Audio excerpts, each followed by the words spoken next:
ఇస్లాం కరెక్ట్గా ఫాలో చేయరు కాబట్టి ఆ బ్లైండ్ బిలీఫ్లోనే ఉన్నారు ఇప్పుడు దాకా. మహిళలంటే ఉట్టి పరిమితం, బెడ్రూమ్ దాకా, వాష్రూమ్ దాకా, డైనింగ్ రూమ్ దాకా, డ్రాయింగ్ రూమ్ దాకానే పరిమితం అని మైండ్ సెట్ ఉన్నది. ఇలా మీరు మంచి ఒక క్వశ్చన్ అడిగిన నాకు స్టాబింగ్ ఎందుకు అయింది? నేను ఓల్డ్ సిటీతో నిలిచి ఏం చెప్పినా అంటే, మీరు ఉట్టి మ్యారేజ్ చేసుకోకండి, మీరు టైం ముందు పిల్లలు కనుక్కోకండి, ఉట్టి మీరు పిల్లలు కనుక్కో మషీన్ అవుతున్నారు, మీ దగ్గర ఇంత స్కిల్ ఉన్నది, మీరు అన్ని చేసుకోవచ్చు, బయట రండి, పని చేయండి, మీకు ఇన్ని మంచి అవకాశాలు దొరుకుతుంది, ఉట్టి పెళ్లిలో పిల్లలకి దగ్గర ఉండకండి అని నేను చెప్తే ఎవరు నాకు కొట్టినాడు? వాళ్ళకి అమ్మాయి వాళ్ళు ఏం చెప్పినారంటే, ఒక ఫారినర్ లాగా ఈ ముస్లిం మన కులంలో మన రిలీజన్లో చెడపుట్టినాడు, మన పిల్లలకి పాడు చేస్తున్నాడు, మన పిల్లలకి బుర్ఖా తీసి బయట రామంటున్నాడు. అయ్యే ఏ రోజు చెప్పినా బుర్ఖా వేసుకుంటే వేసుకో, హిజాబ్ వేసుకుంటే వేసుకో, నీ ఇష్టం అది. నేనెందుకు చెప్తా బుర్ఖా హిజాబ్? నేనన్నా బయట రా, అవకాశాలు ఉన్నాయి, ఆ దేవుడు మీకు పవర్ ఇచ్చినాడు. మొగోల్ కంటే ఎక్కువ పవర్ మహిళ దగ్గర ఉంటుంది. దానికోసం నాకు క్వశ్చన్ అడిగినారు సెంటెన్స్ కాలేజ్లో, మోస్ట్ పవర్ఫుల్ ఎవర్ అంటే నా అమ్మ, ఎందుకంటే నాకు జన్మం ఇచ్చింది. ఎవరు దేవుడు తెలియదు, కానీ అమ్మ లేకపోతే ఈ యూనివర్స్ ఉండదు, ఈ లోకం ఉండదు. అట్లాంటి మంచి నేను ఈ ఓల్డ్ సిటీలో మాట్లాడితే వాడు వచ్చి నాకు స్టాప్ చేసినాడు.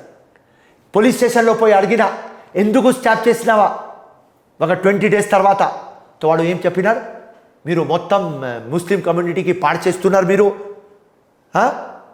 అందరికీ మీరు బయట రామని చెప్తున్నారు, బయట వస్తారు మహిళలు అని వాడు మాట్లాడుతున్నారు నాతో.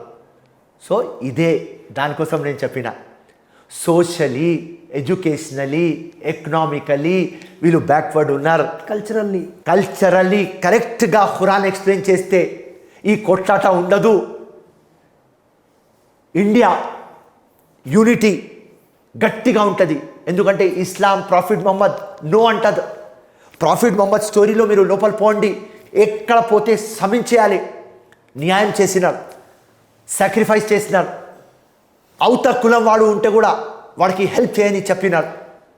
అండ్ ఆయన చెప్పినాడు క్లియర్ కట్, అల్లా ఉట్టి ముస్లిమ్స్కి అల్లా కాదు, మొత్తం యూనివర్స్కి ఆయన అల్లా. అంటే జీసస్ వాళ్ళు కూడా అందరికీ ప్రభు యేసువే అంటాడు, సృష్టికర్త పరమాత్ముడే అని చెప్పేసి అన్ని మతాలు, అలాగే ఆల్మోస్ట్ అన్ని మతాలు లోక కళ్యాణము, సమాజ హితము, సర్వమానవ మాంగళ్యము ఇవే పదాలు చెప్తాయి. కానీ దాంట్లో ఉన్న అతివాదులు దాన్ని కొంత అజ్ఞానాన్ని జోడించి మూర్ఖత్వం వైపు నడిపించడం వల్ల ఈ మీరు ఎడ్యుకేటెడ్ ఉంటే మీరు హిందూజం చదివిన తర్వాత పరమాత్మ కూడా, హిందూజం కూడా మానత్వం, జీసస్ క్రైస్ట్ క్రిస్టియానిటీ మానత్వం, ఇస్లాం మానత్వం, బుద్ధుడు కూడా మానత్వం, అందరం మానత్వం చెప్తారు. కానీ దీనికి ఇంటర్ప్రిటేషన్ రాంగ్గా తనకు తాను రాంగ్ అన్వయించుకుంటారు అంతే. ఎందుకంటే ఈ పొలిటీషియన్స్ వాళ్ళకు ఓట్ కోసం, పొలిటికల్ పోలరైజేషన్ కోసం,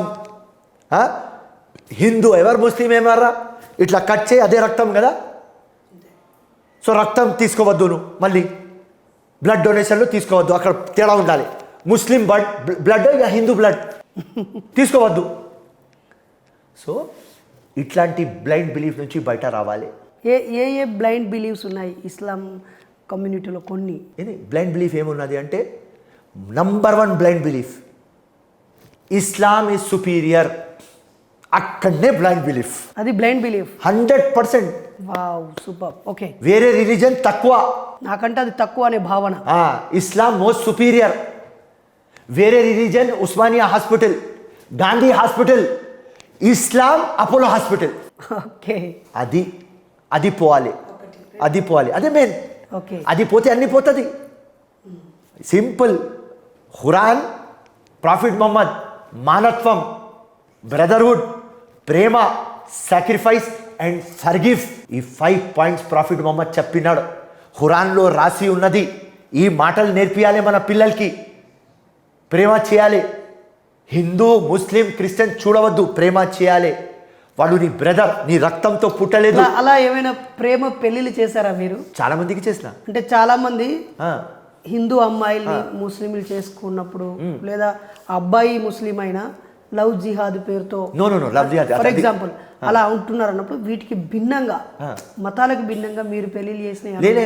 ఇప్పుడు చాలా మంది వచ్చి నా దగ్గర వచ్చి ఓకే ఈ అమ్మాయితో ప్రేమ చేస్తా, ఈ అబ్బాయితో నేను ప్రేమ చేస్తా అంటే ఓకే రాబాయ్ మీ కులం వేరే మీ రిలీజన్ వేరే కదా అంటే నో ప్రాబ్లం అన్న, లవ్ ఇంపార్టెంట్ అన్నారు, మేజర్ ఉన్నారు. అట్లా ముస్లిం అమ్మాయికి హిందూ అబ్బాయికి పెళ్లి చేశారా? 100% చేసిన. కానీ ఒకటే చెప్పేది నేను, హిందూ అబ్బాయి ఉండని ముస్లిం అమ్మాయి ఉండని, ముస్లిం అబ్బాయి ఉండని హిందూ అమ్మాయి ఉండని, నేను ఒకటే చెప్తా, ప్రేమకి రిలీజన్ ఉండదు, అది ఫాలో చేయని. రైట్? ఇప్పుడు నా భార్య లైలా ఖాన్, ఆయన ఖోజా కమ్యూనిటీ, అంటే యాక్చువల్ ముస్లింస్లో ఒక సెక్టర్, ఓకే. కానీ మేము సున్నీ పఠాన్, మళ్ళీ షియా పఠాన్ వేరే ఉంది. వీళ్ళు షియా సెట్లో వస్తారు. లైలా ఖాన్ ఆయనకు వేరే జమాత్ ఖానా అని ఉంటుంది, మేము మస్జిద్కి పోతాం, వాళ్ళు జమాత్ ఖానాకి పోతారు. కానీ పెళ్ళి అయిన తర్వాత ఇప్పుడు దాకా లైలా ఖాన్ జమాత్ ఖానా పోతుంది, ఆయన ఎక్కడైనా పోని, అది ఒక్కడే దేవుడు కదా. సో ఆ కాన్సెప్ట్లో పోతే ఈ లవ్ జిహాద్ ఏం ఉండదు. లవ్ మీలాంటి విశాల దృక్పథము, మతం కుటుంబానికే పరిమితం అనేటువంటి కామన్ సెన్స్ అందరిలో ఉంటే ఇప్పుడున్నటువంటి ఈ చెత్త వచ్చేది కాదు. ఇండియాకి కర్స్ అంబేద్కర్ గారు కూడా చెప్పినారు, గాంధీ కూడా చెప్పినాడు, నేను కూడా చెప్తున్నా, ఇది కాస్ట్ సిస్టమ్, ఇది రిలీజియన్ సిస్టమ్. ఏ రోజు ఫినిష్ అయితే India is number 1, India is super power.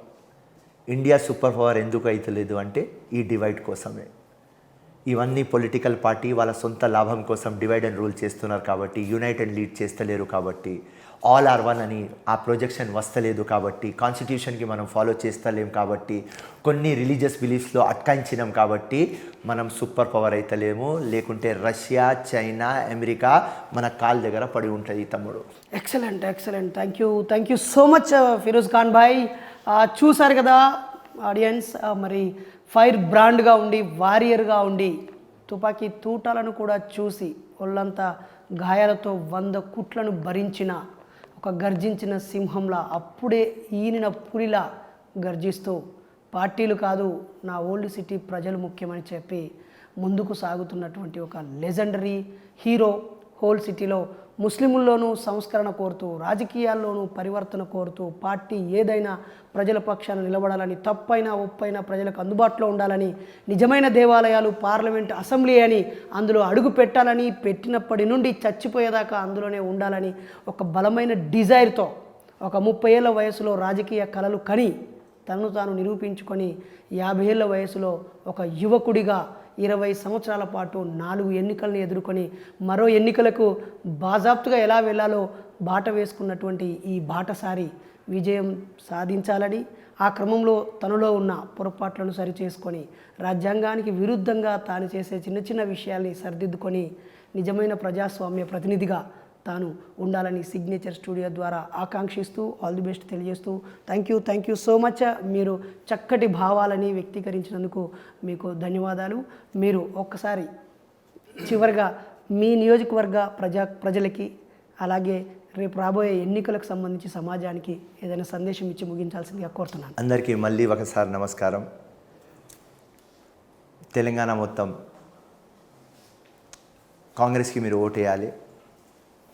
BRS party దగ్గర చాలా మస్తు డబ్బులు ఉన్నాయి, అది మీ డబ్బులు తీసుకోండి. మనకు దోచుకొని వాళ్ళు కోటీశ్వర్లు అయినారు, మనకు బిచ్చం ఇచ్చినారు.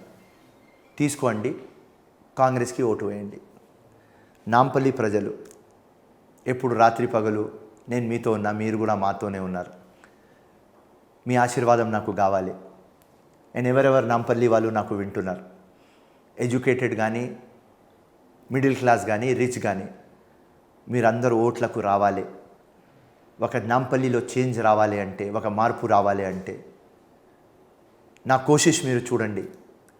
ఒకసారి 5 years నాకు ఇవ్వండి. నాంపల్లి ఎట్లా చేస్తా అంటే ఒక మోడల్ కాన్స్టిట్యుయెన్సీ చేసేస్తా. ప్రతి ఒక్క జగ ఒకటే ఉండాలి బిర్దు నాంపల్లికి. హిందుస్థాన్ తిరిగే అవసరం లేదు, కశ్మీర్ నుంచి కన్యాకుమారి అవసరం లేదు. నాంపల్లి పోదాం, ఒక ఇండియా కనిపిస్తుంది. అట్లాంటి ఒక beautiful constituency, no corruption, no religious feeling, మంచి స్కూల్, మంచి హాస్పిటల్, ఎవ్వరు రౌడిజం చేయవద్దు, ఆడపిల్లలు కూడా రాత్రి 3 గంటలకి తిరగాలి. అట్లాంటి ఒక మంచి కాన్స్టిట్యువెన్సీ చేసి చూపిస్తా. నాకు ఒక్కసారి అవకాశం ఇవ్వండి. మీ పిల్లల డెవలప్మెంట్, నెక్స్ట్ జనరేషన్కి ఏం చేయాలి అని చాలా డ్రీమ్స్ ఉన్నాయి. ఒక 100 రూపాయల నుంచి ఇక్కడ దాకా వచ్చిన, అందరి జీవితం నాకంటే ఎక్కువ కావాలి అని, మీ పిల్లల జీవితం కూడా ఇట్లనే కావాలి అని, నాంపల్లి బాగుపడాలని, ఎవరికి ఆపర్చునిటీ దొరకలేదు వాళ్ళకు ఇప్పియాలి అని ఒక తపన ఉన్నది నా దగ్గర.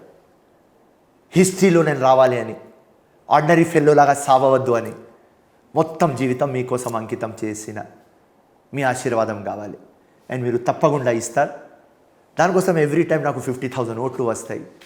కానీ ఈసారి బోకస్ ఓట్లు వాళ్ళ దగ్గర ఉన్నాయి, మా దగ్గర రియల్ ఓట్స్ ఉన్నాయి. మీరు ఆ ఫ్లాట్ అపార్ట్మెంట్స్, మీ ఇల్లు ఇడిసేసి హాలిడే అని మైండ్ నుంచి తీసి వస్తే నేను గెలుస్తా, నాంపల్లికి మోడల్ కాన్స్టిట్యువెన్సీ చేస్తా. Thank you. జై హింద్. ధన్యవాద్.